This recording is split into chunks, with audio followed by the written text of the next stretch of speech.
చంద్రబాబు నాయుడు గారికి నమస్కారం అండి.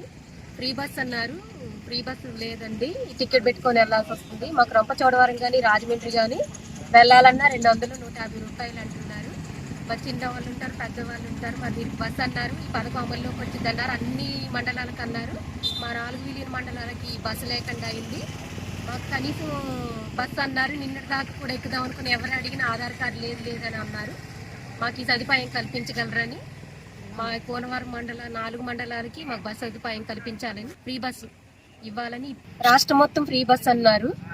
మా స్త్రీ పథకం కింద బస్ ప్రయాణం అన్నారు. కనీసం మేము స్కూల్ కాలేజీ పిల్లగాలకు వెళ్ళాలన్నా, మేము పెద్దవాళ్ళు వేటని తిరగాలన్నా మాకు బస్ ప్రయాణం సౌకర్యం లేదు. మా 4 మండలాలకే బస్సు సదుపాయం లేదు, ఫ్రీ బస్సు లేదు. మీరు రాష్ట్రం మొత్తం అన్నారు కాబట్టి మాకు కూడా ఈ సదుపాయం కల్పించాలని కోరుతున్నాను. రాష్ట్రం మొత్తం ఫ్రీ బస్ అన్నారు, కనీసం ఇక్కడ బస్ ప్రయాణం సదుపాయం లేదండి. మా 4 మండలాలకు కూడా ఫ్రీ బస్ అనేది కల్పించాలి. మేము కాకినాడ కానీ రాజమండ్రి వెళ్ళాలన్నా కానీ డబ్బులు పెట్టుకొని వెళ్ళాల్సి వస్తుంది. మాకు కనీసం మీరు ఫ్రీ బస్ సదుపాయం కల్పించాలని కోరుతున్నాం. కావండి, మా పరిస్థితి ఏంటంటే ఆధార్ కార్డు తెచ్చుకున్నాం, డబ్బులు లేకపోతే మా ఇబ్బంది ఏంటండి. మాకు ఆధార్ కార్డు ద్వారా మాకు ఫ్రీ బస్ పథకం అమలు చేయండి. మాకు అమలు చేస్తే మాకు మంచిదండి.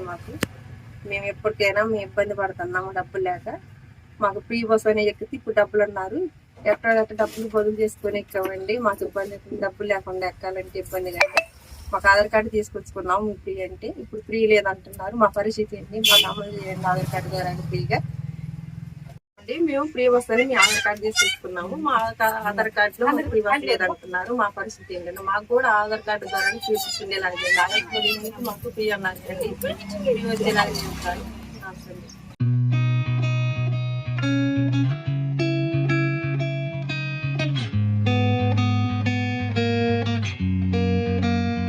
ఎంత తీసుకున్నారమ్మా టికెట్ నీకు?